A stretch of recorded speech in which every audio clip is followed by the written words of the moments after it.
நான் விஜய் சார் நானும் 30 வருஷம் நண்பர்கள், குஷி படத்தில் நான் அசோசியேட் இருக்கும்போது அப்படின்னு. அப்படியாண்ணே,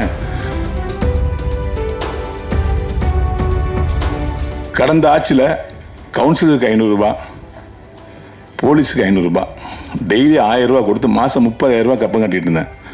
என்னைக்கு விஜய் சார் ஆட்சிக்கு வந்தாரோ இன்ன வரைக்கும் மாதம் எனக்கு 30,000 மிச்சம் ஆகிட்டு இருக்கு அப்படின்னாரு.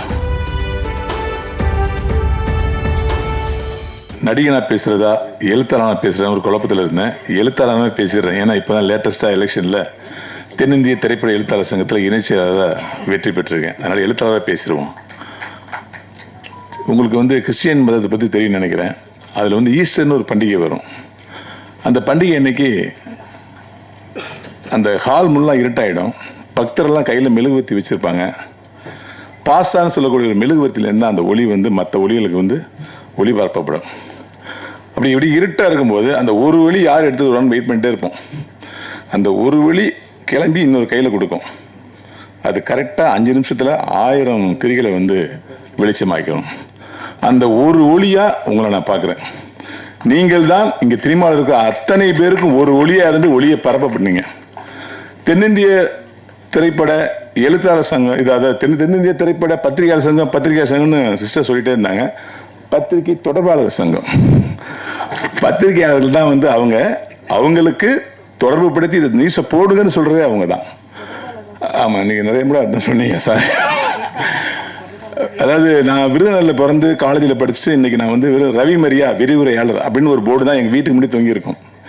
இன்றைக்கி தமிழர்கள் எங்கெல்லாம் இருக்காங்களோ அங்கெல்லாம் ரவி மரியா இவன் தான் சொல்ல வச்ச பெருமை இந்த பத்திரிகை தொடர்பாளருக்கு சாரும். அவங்களுக்கு எத்தனை முறை நன்றி சொன்னாலும் இன்னைக்கு நம்முடைய மாண்புமிகு முதலமைச்சராக இருக்கிற திரு சி ஜோசப் விஜய் அவர்கள் முதல்ல நடிக்க வராரு. என் பையனை அறிமுகப்படுத்த போகிறேன், இந்த நியூஸை பத்திரிகை கொடுத்துருங்கன்னு உங்கள்கிட்ட தான் எஸ்.ஏ. சுந்தர் சார் ஃபர்ஸ்ட் ஒப்படைச்சிருப்பார். உங்கள் கைராசி இன்னைக்கு அவர் முதல்வராக இருக்கார். நேற்று நைட்டு ஒரு பிளாட்ஃபார்ம் கடையில் நான் எப்பவுமே சாப்பிட ரொம்ப டேஸ்ட்டாக இருக்குன்னு சொல்லிட்டு நண்பரோட போய் அப்போ அந்த பிளாட்ஃபார்ம் வசிக்கிறதுல 10 வருஷம் பார்த்துட்டு இருக்கேன். அவர் சொன்னார், என்னண்ணே தாவேக்கால் இணைஞ்சிட்டிங்களாமே அப்படின்னு. அரசியல் பேச நினைக்காதீங்க, ஒரு ஈமெயிலுக்காக சொல்கிறேன். அது உங்களுக்கு தான் நான் இணைஞ்சதாக தெரியும். நான் விஜய் சார் நானும் 30 வருஷம் நண்பர்கள், குஷி படத்தில் நான் அசோசியேட் இருக்கும்போது அப்படின்னு. அப்படியாண்ணே, நானும் இணைஞ்சிட்டேன் அப்படின்னாரு. என்ன இணைஞ்சிங்களா? இல்லைண்ணே, கடந்த ஆட்சியில் கவுன்சிலருக்கு 500 ரூபா, போலீஸுக்கு 500 ரூபா, டெய்லி 1000 ரூபா கொடுத்து மாதம் 30,000 ரூபா கப்பம் கட்டிட்டு இருந்தேன். என்னைக்கு விஜய் சார் ஆட்சிக்கு வந்தாரோ இன்ன வரைக்கும் மாதம் எனக்கு 30,000 மிச்சம் ஆகிட்டு இருக்கு அப்படின்னாரு. அவ்வளோ சிறப்பாக இந்த ஆட்சி போகுது. சிவா சார் சொன்னாங்க, இந்த போலீஸில் எங்கேயுமே பெர்மிஷன் பிரச்சனை இல்லை, யாரும் காசு கேட்கறது இல்லை, எந்த தொல்லையும் இல்லைங்கன்னாரு. இதை நடிகனா நான் ஒரு 3 படத்தில் பார்த்துட்டேன், நானே சாட்சி. இப்படி ஒரு அற்புதமான ஆட்சியை மக்களுக்கு கொடுத்துட்டு இருக்கீங்க சார்.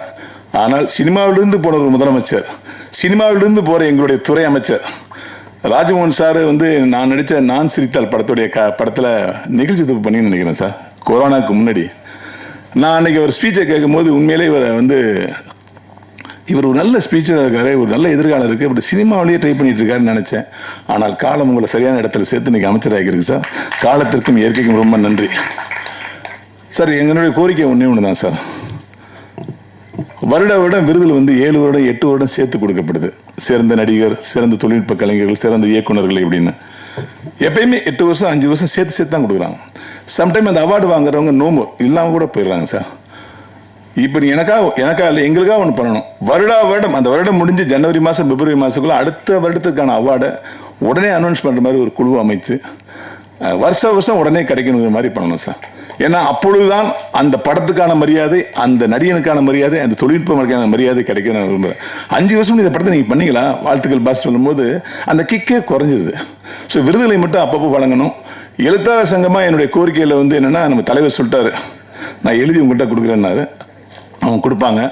தமிழ் துறைகளுக்கு உண்மையிலே ஒரு வார்த்தை சொன்னாங்க யாரும், இந்த பீரியடில் தமிழ் திரையுலகம் தப்பிக்கலாம், வேறு எந்த பீரியட்லையுமே தப்பிக்க முடியாதுன்னு சொன்னாங்க. ஏன்னா நம்மளிடம் இருந்தவர், நம்மளுடைய நட்பாக இருந்தவர் இன்னைக்கு முதலமைச்சராக இருக்காரு. இந்த துறையை காப்பாற்றுறீங்கன்னா தமிழ்நாட்டில் உள்ள அத்தனை துறையும் நீங்கள் காப்பாற்றுதான் அர்த்தம் சார். எனவே தமிழ் துறையில் அத்தனை பிரச்சனைகளும் நீங்கள் தீர்க்கணும்னு வேண்டிக்கிறேன். அதாவது இந்த இடத்துல ஒரு ஒற்றுமையை பார்த்தேன். அதாவது இந்த சங்கத்தில் தான், பிஆர்ஓ சங்கத்தில் தான் எலெக்ஷனில் ஜெயிச்சாலும் தோத்தாலும் வருத்த போய் விட வேண்டியதில்லை. 90 பேருக்கும் பதவியேற்பு விழா. 90 பேருக்கு பதவியேற்பு விழா. உண்மையிலே உங்களுடைய பரந்த மனசு அதை காட்டுது. ஒருவர் கூட புண்படக்கூடாது.